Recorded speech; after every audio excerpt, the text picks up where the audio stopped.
बुजुर्ग, नौजवान साथियों, बहुत जोश देखने को मिला है आज।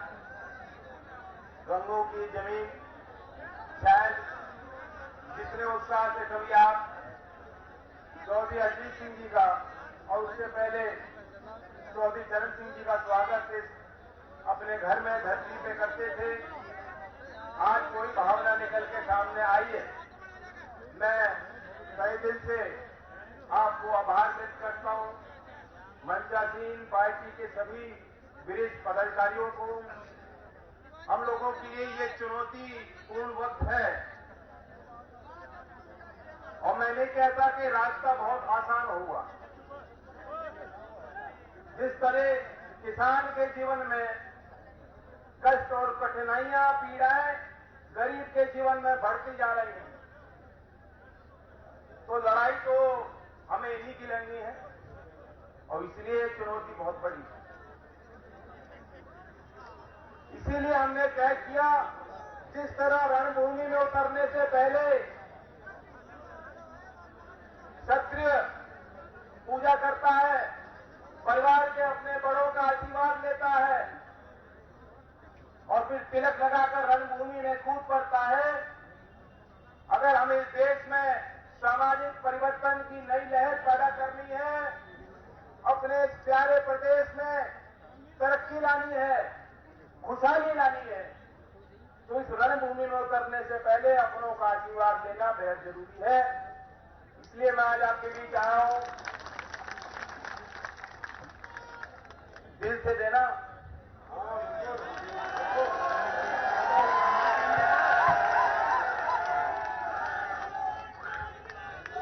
मैं कहना भी चाहता हूं, यूपी के राजनीति को मैं बहुत करीब से देखता आया, आपको उसमें बढ़ चढ़कर हिस्सा लेते। एक चीज तो शायद पहले इस तरह से नहीं थी जो आज देखने को मिलती है समाज में, वो ये है, आज हर जाति का जो व्यक्ति है वो चाहता है कि मेरे जाति का नेता मुझे मिल जाए। ठीक है, स्वाभाविक है ऐसा सोचना। मैं जिस जाति से आता हूं उस जाति के लोग भी ये सोच सकते हैं, लेकिन चौधरी चरण सिंह जी के उन अनुभवों को याद करो, अपनी उस ताकत को पहचानो, उस ताकत के पीछे रहस्य क्या था, क्या कारण थे कि सहारनपुर से लेकर गाजीपुर तक, उत्तर प्रदेश से लेकर ओडिशा तक आपका बोलबाला था, ये मंच ताकतवर था और कहीं भी आप खड़े होते थे आपको सुकून मिलता था। ये हमारे बीच के चौधरी चरण सिंह जी का नेतृत्व हमें मिल रहा है। क्या कारण थे? कारण यही था, चौधरी साहब ने साबित किया, हमें सबक सिखाया कि जो व्यक्ति अपनी जाति से ऊपर उठकर भागीदारी की बात करेगा, सामाजिक न्याय की बात करेगा, अपने से कमजोर का साथ देगा, उसे मुख्यधारा में लेने के लिए संघर्ष करेगा, वह तो नेता बन सकता है। लेकिन आजकल के इसमें मेले में मेला ही है, सबकी अपनी अपनी छोटी छोटी सोच, अपने अलग अलग संगठन, कोई विजन नहीं है, कोई सोच नहीं, बस ये कहते हैं कि भाई मैं तुम्हारी जाति का हूं, मैं तुम्हारे धर्म से आता हूं, इसलिए मुझे समर्थन दो। अब यूपी में जो परिवर्तन हम लोग लाना चाहते हैं, जो गांव का साधारण परिवार में पल रहा हमारा भाई, नौजवान, मेरी बहन है, 12 साल की, 15 साल की, 18 साल के युवक, जो उनके अंदर सोच है, जो सपने उन्होंने देखे हैं, ये जो लखनऊ में बैठे हैं बाबा, ये बातें उनको समझ में नहीं आ सकती। वह तो एक काम में माहिर है, बस झगड़े में, और कुछ नहीं आता हूं। इन्हीं से आपको लड़ाई लड़नी पड़ेगी। सत्ता से बाहर जब ऐसे ताकतों को आप दरवाजा नहीं दिखाओगे, रास्ता नहीं दिखाओगे, सत्ता से इनको हटाने का काम नहीं करोगे, यूपी का विकास संभव नहीं है। ये नौजवान आपकी उम्मीदों पे कोई सर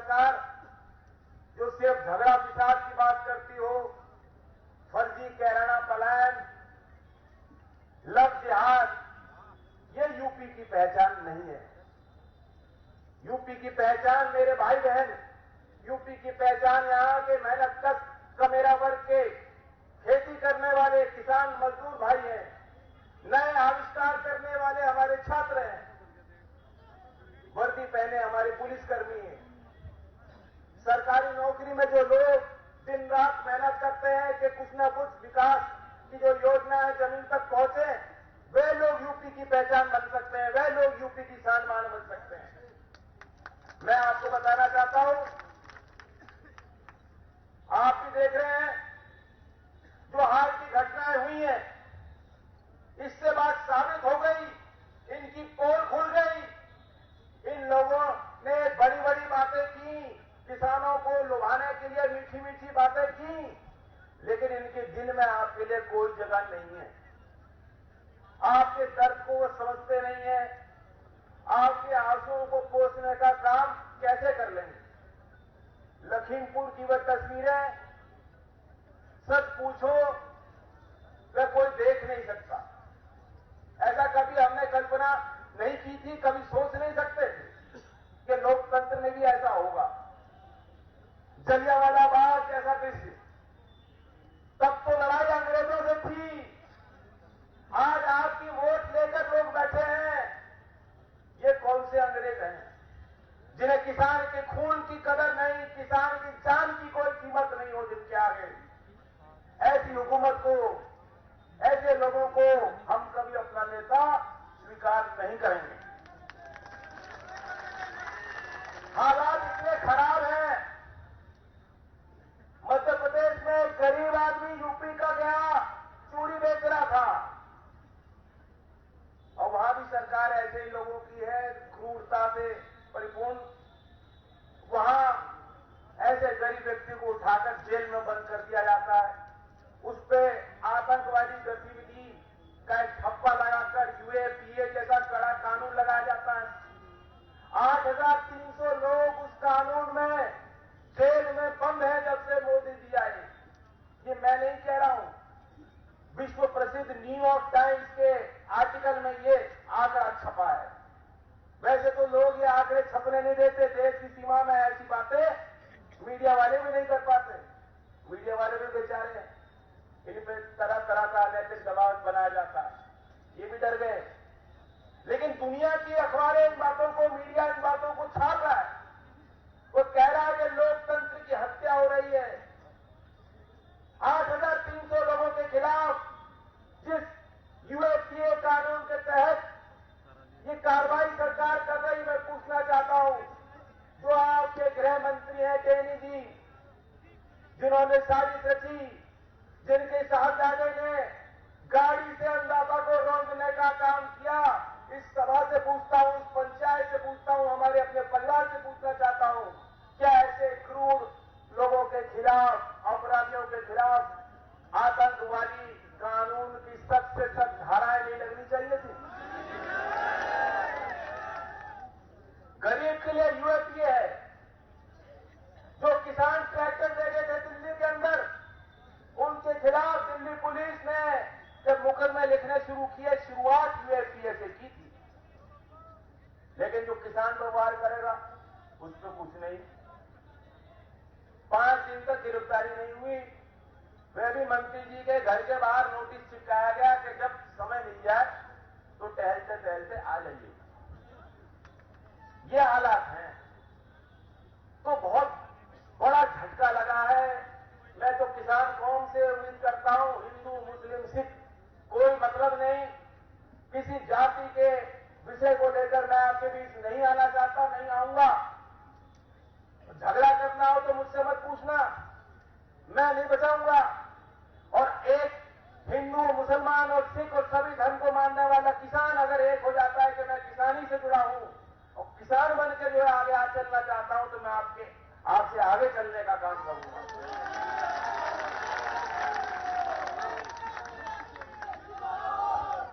इनके पास कोई सोच नहीं, जैसा कि मैंने कहा, बाबा जी को तो बातें समझ में नहीं आती। आपने देखा होगा हमेशा गुस्से में रहते ना, गुस्से में आंखें लाल होती हैं। कभी उनके माथे की तरफ देखना, अब आप कहोगे ऊपर तो माथा ही माथा है। लेकिन माथे में यहां जो लकीर बनी रहती है, क्यों? वो ऐसे घूर रहे होते हैं हमेशा। कभी देखा मुख्यमंत्री की वीडियो निकली गाली देते हुए? मुख्यमंत्री बयान देते हैं कि जो दलाली कर रहे हैं नौकरी दिलवाने में, उनके छाती पे बुलडोजर चलाऊंगा। ऐसी बात कभी आपने सुनी मुख्यमंत्री की? ऐसे बयान? तो ऐसा नहीं मैं व्यक्तिगत कटाक्ष कर रहा हूं, लेकिन योगी जी मैं आपका दुश्मन नहीं हूं, मैं तो आपके लिए भला चाहता हूं। क्यों फालतू में इतनी टेंशन ले रहे हो? ब्लड प्रेशर बढ़ा जा रहा है आपका। हंस लिया करो कभी कभी। और कभी हंसते देखा आपने? नहीं, मैंने देखा, मैं बताता हूं कब हंसते। जब बछड़ों के बीच में खड़े होते हैं,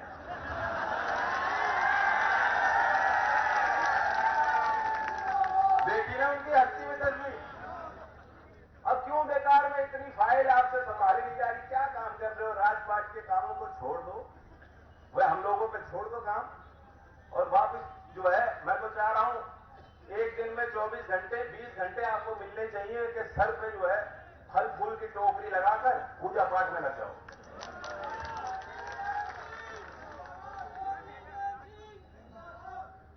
हम जो बात करना चाहते हैं यूपी की, नए विचारों की, ये बातें उनके समझ में नहीं आई। हम 31 अक्टूबर को सरदार पटेल जयंती के अवसर पर लोक संकल्प 2022 के नाम से अपने मैनिफेस्टो को जारी करेंगे। 22 के 22 संकल्प, यानी 22 प्रमुख वादों को लेकर आशीर्वाद पथ के कार्यक्रमों में रोज मैं नई बात कर रहा हूं कि हम क्या करना चाहते हैं आपके आशीर्वाद से।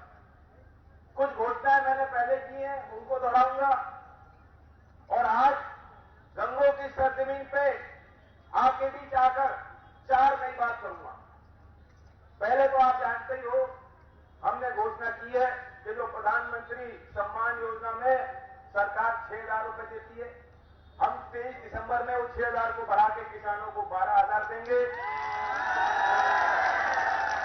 जो सीमांत असिंचित जमीन पे खेती कर रहे हैं उनको 15,000 दिलवाएंगे। गांव में नरेगा योजना है मजदूरों के लिए। काजीराम जी की स्मृति में जो शहरी क्षेत्रों में मजदूरी कर रहे हैं, नरेगा के तर्ज पर उनके लिए भी एक योजना बनाई जाएगी। जननायक, लोकनायक जयप्रकाश नारायण जी की स्मृति में कई चीजें हमने की। आज मैं आपके बीच, क्योंकि गंगों का ये शहरी क्षेत्र है, नगर पंचायत, नगर पालिका परिषद का क्षेत्र है, चेयरमैन साहब मेरे बगल में बैठे खड़े हैं, मजबूत आदमी है कि नहीं मजबूत?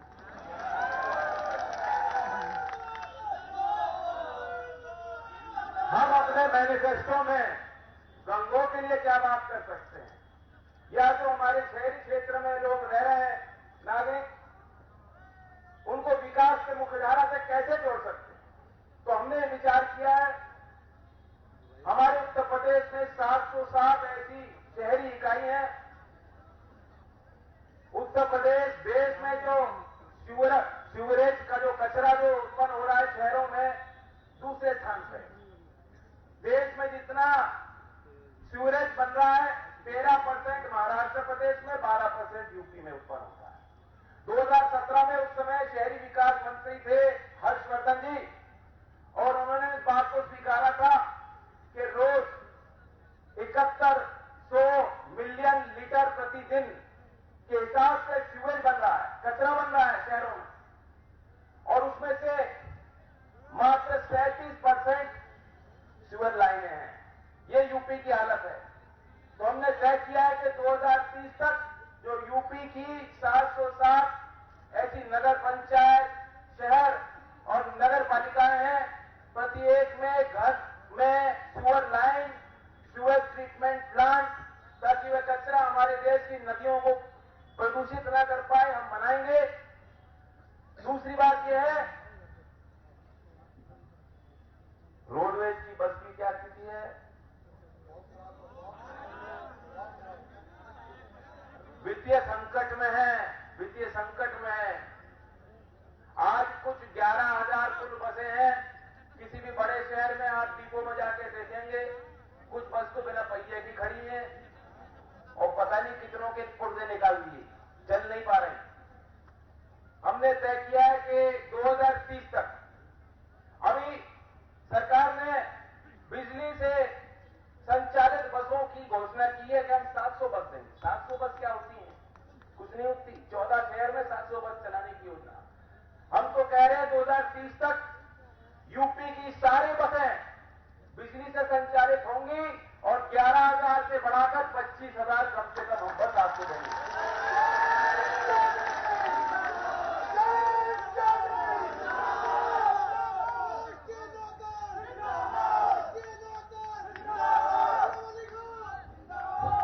अब मैं एक बड़ी बात आपके बीच करना चाहता हूं। कल डॉक्टर एपीजे कलाम जी की जयंती, मिसाइल मैन, देश के राष्ट्रपति, अलग अलग उपाधियां उनको मिली है, सम्मान मिला। उन्होंने 1998 में किताब लिखी थी विजन 2020, जो उसमें उन्होंने बातें कही थी। मैं नहीं जानता किसी ने यह किताब पढ़ी हो, वे आज भी लागू नहीं हो पाई। अब तो हम 2021 में पहुंच गए। तो डॉक्टर एपीजे कलाम विजन प्लान की एक नई योजना हम बनाएंगे जिसके 6 मुख्य स्तंभ होंगे। सबसे पहले तो कलाम जी ने यह कहा था कि राष्ट्रवाद टेक्नोलॉजी में होना चाहिए, यानी जो नई नई प्रौद्योगिकी बन रही है, तकनीक बन रही है, युवाओं को आधुनिक सोच से और विचारों से जोड़ने के लिए भारत को उसमें नई सफलता हासिल करनी चाहिए। उसी तर्ज पर हम चाहते हैं, क्योंकि इसकी शुरुआत बचपन से होती है, स्कूल और कॉलेज से होती है, प्रदेश में स्टार्टअप्स को प्रोत्साहित करने के लिए हम प्रदेश के स्कूल और कॉलेज में इंक्यूबेशन सेंटर स्थापित करेंगे। यूपी के सरकारी स्कूलों की क्या हालत है? सिर्फ उत्तर प्रदेश के सिर्फ 5% स्कूलों में कंप्यूटर है, 5%। और दूसरी बड़ी बात है कि इंग्लिश, हमारे बच्चे बहुत काबिल हैं, होनहार हैं, सब कुछ बड़े अच्छे अंक हासिल कर लेते हैं, कोई कमी नहीं, लेकिन जब इंग्लिश में इंटरव्यू हो जाता है, जब शहर में कोई नौकरी के लिए जाता है, वहीं वो जो मार्क खा लेते हैं। तो हमने तय किया कि 2030 तक सभी सरकारी स्कूलों में कंप्यूटर लैब होगा, वोकेशनल ट्रेनिंग होगी और इंग्लिश मीडियम शिक्षा का भी साधन आपको दिया जाएगा। ये कोई छोटी बात नहीं, बहुत बड़ी बात है, बहुत बड़ा लक्ष्य हमने अपने लिए तय किया। 2 बात हो गई। तीसरी बात यह है, अभी मैं पूछा था, नौमान जी कह रहे थे उनकी बेटी ड्रोन चला रही है। ड्रोन देखे आपने? वो हेलीकॉप्टर से चलते हैं। अभी राज्य सरकार ने एक पीएसयू का गठन किया है। साउथ एशिया में ऐसी कोई शिक्षण संस्थान नहीं है।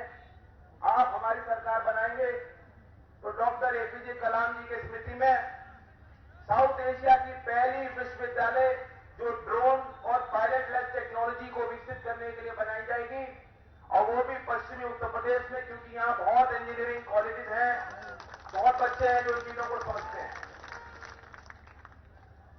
एपीजे कलाम जी के स्मृति में हर वर्ष 100 ऐसे लोग, 100 ऐसे स्टार्टअप जो विज्ञान के क्षेत्र में नए आविष्कार कर रहे हो, पेटेंट ले रहे हो, हम उनको 1-1 करोड़ का एपीजे कलाम सम्मान निधि के तहत पुरस्कार देंगे, उनको प्रोत्साहित करेंगे।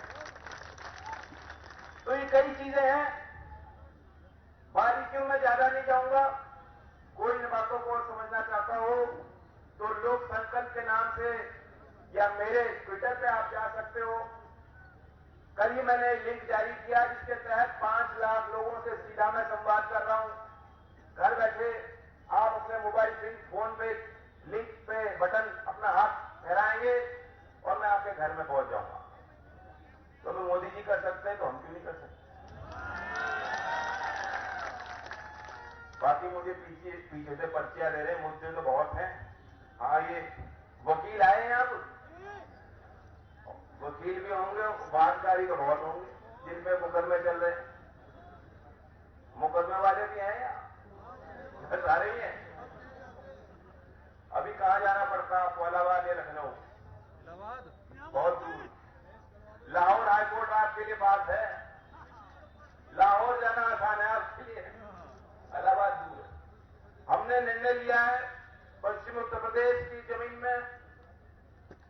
हिमाचल में भी आवश्यकता है, बुंदेलखंड में भी आवश्यकता है, दूसरे राज्यों में कई कई बेंच हैं।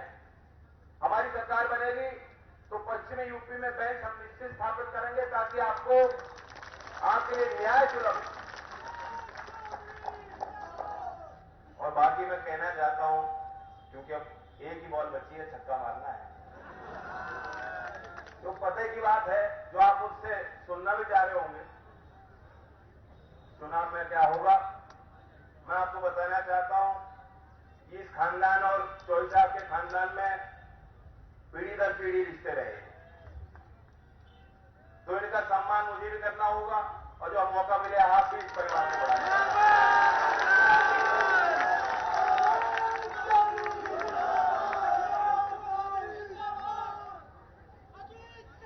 समझदार को इशारा ही काफी होता है।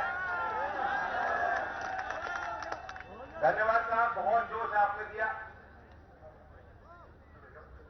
नहीं, पुलिस की भी बात है, एक मीटिंग में एक ही बात होगी। आप फिर बुलाओ, कहीं नकुल बुलाओ, फिर बोलने। तो आखिर में नारा लेते हैं, चौधरी चरण सिंह, किसान मजदूर एकता, भाईचारा, भाईचारा।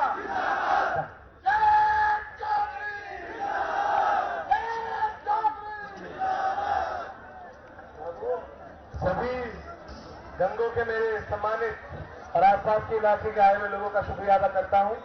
बहुत बहुत शुक्रिया।